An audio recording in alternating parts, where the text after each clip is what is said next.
Ready start. उपाध्यक्ष महोदय, वित्त मंत्री को देश की आर्थिक स्थिति और निर्धनता के संबंध में जितनी जानकारी प्राप्त होती है उतनी किसी अन्य मंत्री को संभव नहीं होती।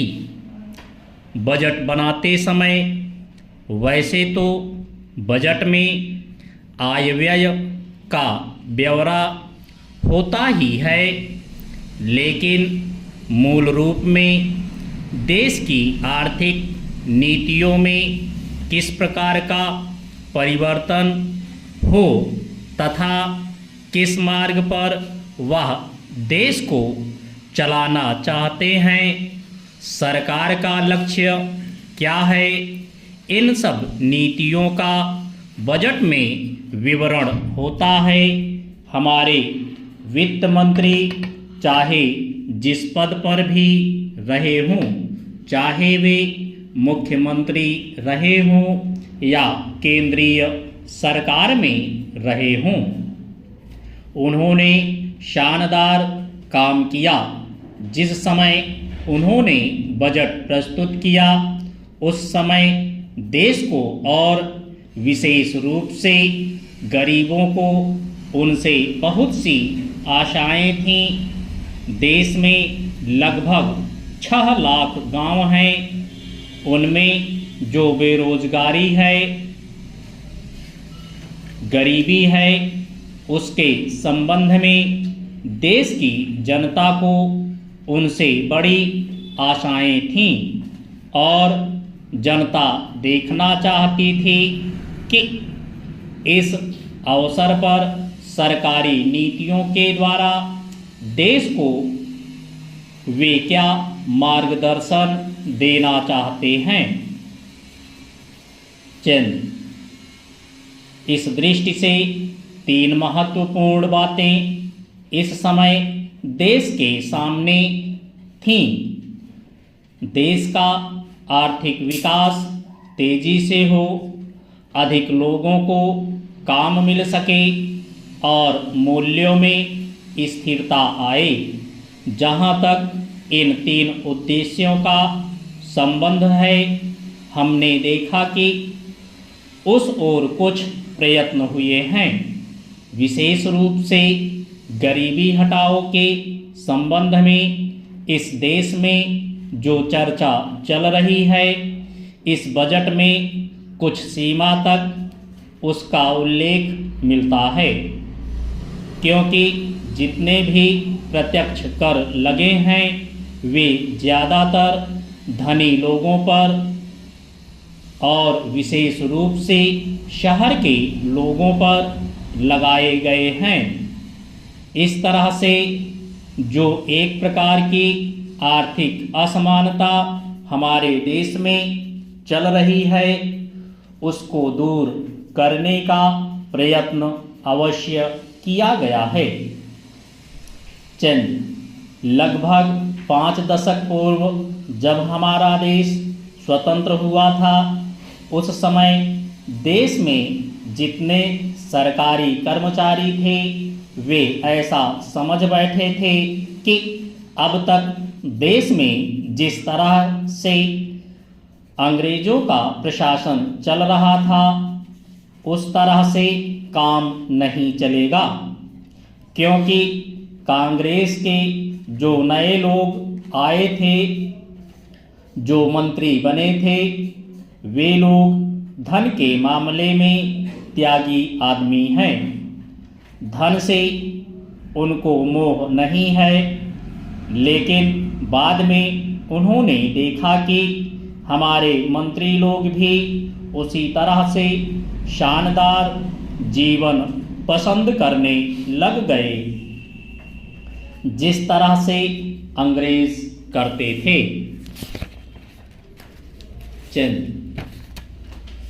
उपाध्यक्ष महोदय, तब उन लोगों को कुछ आशा हुई कि हम लोग भी उसी तरह चल सकते हैं जिस तरह से पहले चल रहे थे, लेकिन अभी हाल में जो चुनाव हुआ उससे देश के धनिकों के मन में बड़ा संदेह पैदा हुआ कि इस चुनाव के बाद उनकी स्थिति वैसी नहीं रहेगी जो अब तक चली आती रही है।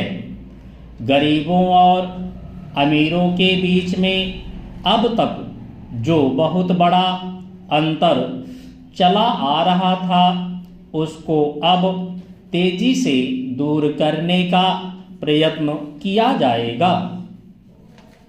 श्रीमान, मैं आपका बहुत ही आभारी हूँ जो आपने सदन में चालू वर्ष के बजट पर अपने विचार प्रकट करने का अवसर दिया है।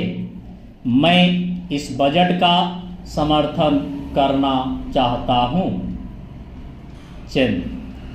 श्रीमान, मैं सबसे पहले अपने दल के नेता प्रधानमंत्री को इस बात के लिए बधाई देना चाहता हूं कि उनके नेतृत्व में देश में कांग्रेस दल को स्पष्ट बहुमत मिला और इसके फलस्वरूप यहाँ पर केंद्र में एक ऐसी सरकार का गठन हुआ जो कि देश में वास्तव में समाजवाद लाना चाहती है। मैं वित्त मंत्री जी को इस बात के लिए बधाई देना चाहता हूं कि लोकसभा के मध्यावधि चुनाव में जनता द्वारा कांग्रेस दल को जो आदेश दिया गया था उन्हें स्मरण है और वह तन मन धन से उसका पालन करना चाहते हैं। वह आदेश था देश में सामाजिक और आर्थिक विषमता दूर करने का, देश से गरीबी और बेकारी और बेरोजगारी को हटाने का और देश के जो पिछड़े हुए हिस्से हैं उनका पूरा विकास करने का, साथ ही साथ इस बात का भी आदेश था कि देश के अंदर इस प्रकार की सामाजिक और आर्थिक व्यवस्था पैदा की जाए जिसके अंतर्गत जनता शोषण से मुक्त हो सके।